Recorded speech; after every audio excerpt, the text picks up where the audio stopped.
Welcome to Voices from the Abyss. If you're listening tonight, you're not alone. Beneath every stretch of open water, there are depths we've never seen and things we've never discovered. Tonight's story begins in complete darkness, miles below the surface, where something ancient is still moving. So settle in, get comfortable, and listen closely, because far below you, something is awake. Out in the open ocean, death is usually easy to explain. Boat strikes, entanglement, illness, patterns we understand. But every so often, something turns up that doesn't fit any of those categories. No clean wounds, no signs of struggle, just damage on a scale that doesn't measure up.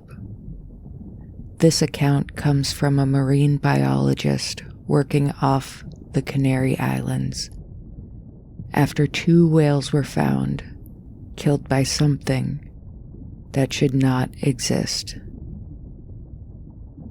The whale had been dead for 3 days before anyone thought to ask how it died. Dr. Yuna Saw noticed it first on the satellite feed, a gray mass rolling in the swells 12 miles off the Canary Islands, already drawing a slow spiral of seabirds.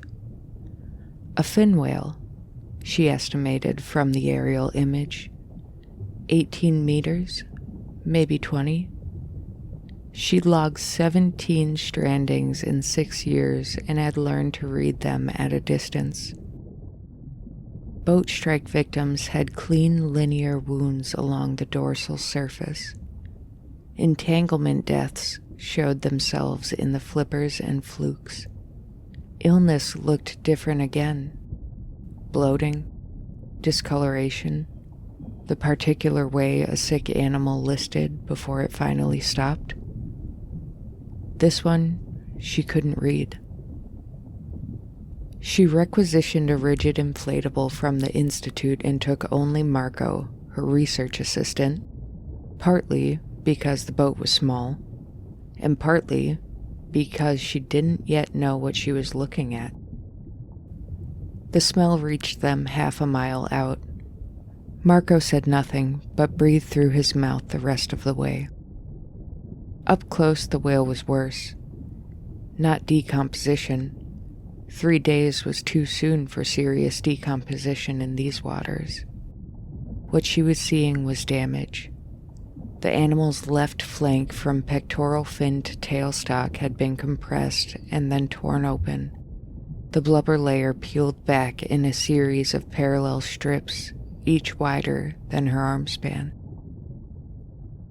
The exposed muscle beneath was dark and gaping. Ribs, each one the length of a telephone pole, had been snapped cleanly, pushed inward. Yuna crouched at the inflatable's bow and stared. "Orca?" Marco offered. She shook her head slowly. She'd seen orca predation on fin whales twice. Orcas were surgical. They targeted the tongue, the jaw, the soft tissue. They didn't compress. They didn't leave marks like this. She pulled on a glove and reached into the nearest wound. The edges of the torn blubber were ragged, but the underlying pattern was clear once she traced it with her fingers. A curve. A long, sweeping curve with a radius she couldn't fully measure from where she was crouched. A bite. A single bite that had caved in the entire left side of a 20-meter whale. She sat back on her heels and looked at the water. It was very blue, very calm. The seabirds wheeled overhead, calling to each other in flat, bored tones. Somewhere below the inflatable, the shadow of the whale hung in the clear upper water, dark and enormous. And below that, nothing. Just blue, fading to green, fading to a dark her eyes couldn't decipher. "Let's get a sample and go," she said. She didn't sleep well that night, or the night after.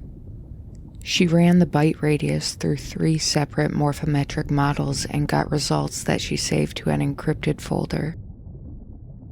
She pulled every paper she could find on anomalous cetacean predation in the eastern Atlantic.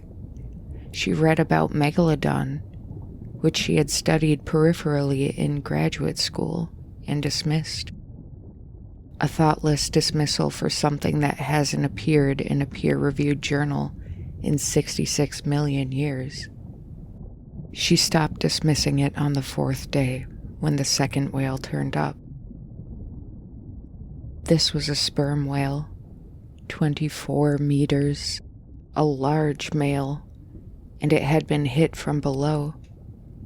The entire ventral surface from jaw to navel was gone, replaced by a wound so large and so clean that she stood on the survey boat for a long time before she could manage to write anything in her notebook.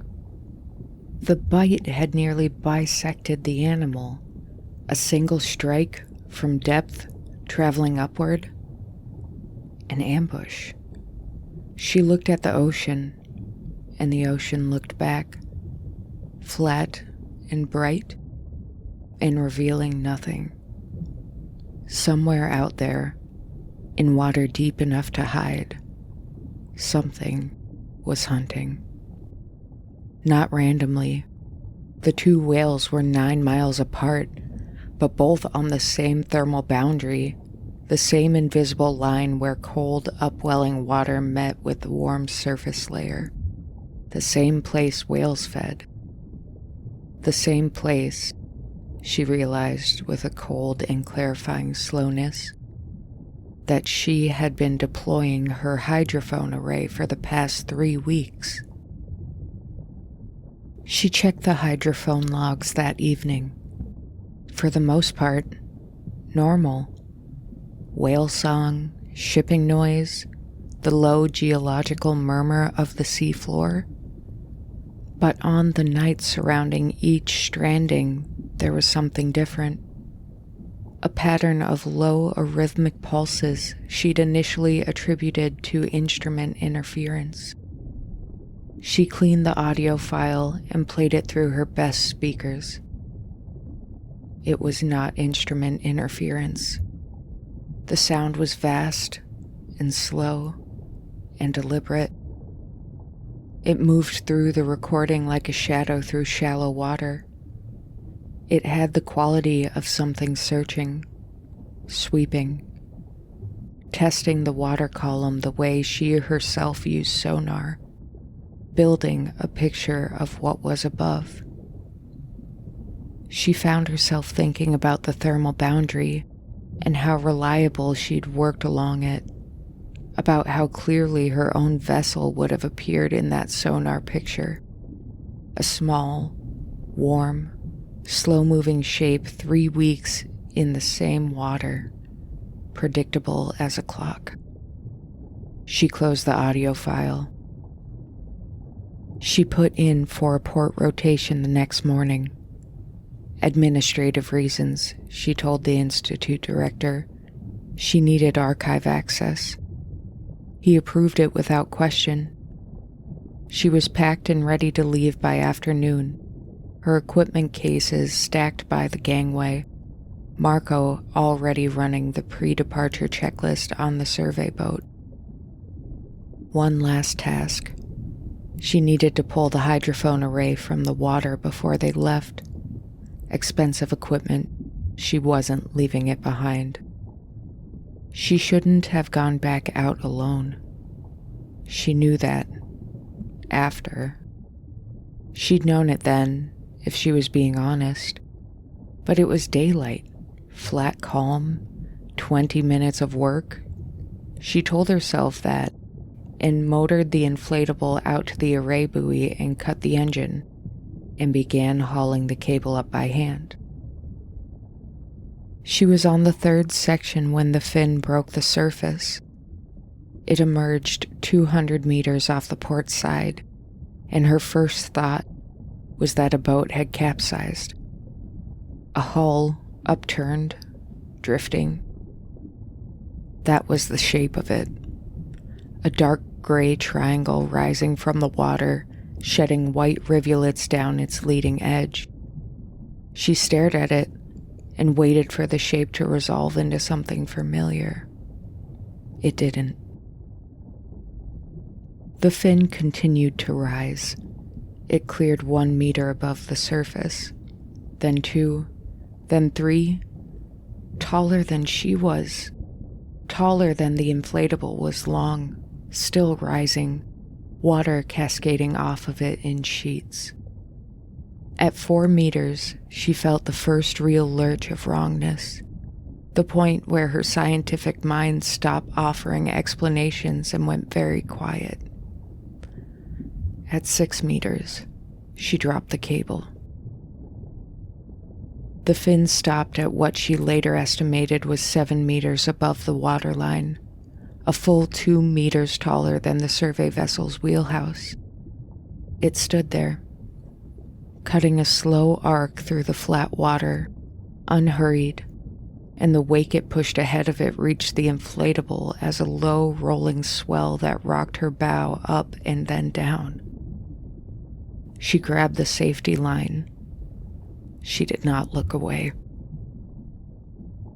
She could see now the full shape of what moved beneath the surface, not clearly or in detail, but as a mass. A sheer displacement of water pushed a bow wave ahead of it wide enough to span a motorway. The shadow below the waterline was longer than anything she had seen in the water. She found herself measuring it against the survey vessel at anchor 200 meters away, then against the distance between the vessel and the array buoy. Then she stopped measuring, because the numbers her mind was producing were not numbers she was willing to accept in an inflatable 4 meters long.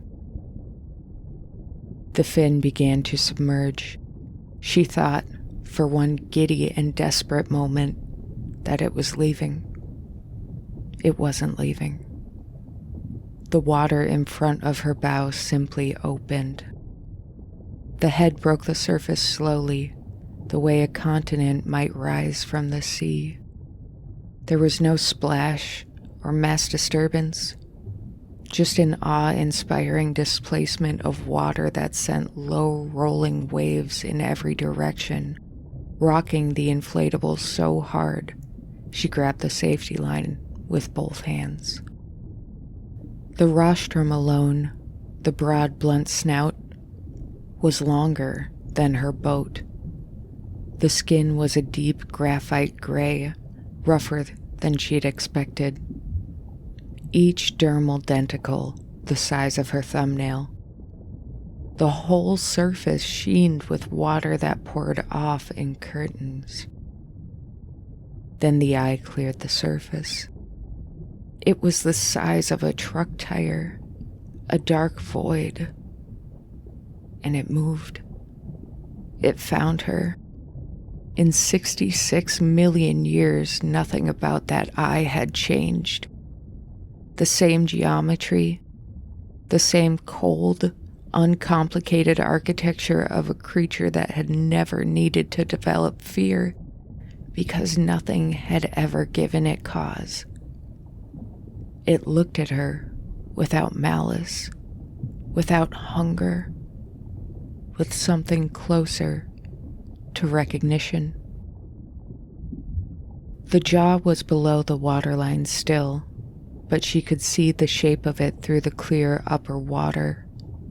The width of it, the slight open gap at the front where the tips of teeth showed, each one triangular and pale and large enough to make her world feel smaller. Yuna did not move. She understood that the inflatable was nothing, that the distance between floating and not floating was whatever this animal decided it was, that she was alive right now because it had not yet chosen otherwise. The eye held her for 7 seconds. She counted them. Then the head descended, slowly, with the same grinding inevitability with which it had risen. The water closed back over the rostrum, over the eye, and the darkness below the inflatable began to shrink as the animal sounded, going down further, back into the black nothing from which it had come. Inside a minute, the shadow was gone. The ocean was flat. A bird was calling somewhere behind her. Yuna sat in the inflatable for a long time with the hydrophone cable slack in her hands. When she finally motored back to the survey vessel, Marco took one look at her face and said nothing. He cast off without being asked. They were 3 miles from the site before he spoke. "Did you get the array?" She looked down at her hands. She'd left it. Left 6,000 euros of equipment hanging in the water without a second thought. "No," she said. He nodded and didn't ask again. She filed her report that evening. Anomalous predation, probable large shark, species undetermined, recommend continued monitoring. She used careful language. She cited her morphometric data. She did not describe what she had seen from the inflatable, simply because there was no language in any scientific framework she knew that could hold it accurately. Some things, she had decided, were not findings. Some things were just warnings. Thank you for listening to Voices from the Abyss. If you enjoyed tonight's story, make sure to follow so you don't miss what rises next. And if you find yourself near the water, listening, just remember, not everything beneath the surface is asleep. Good night.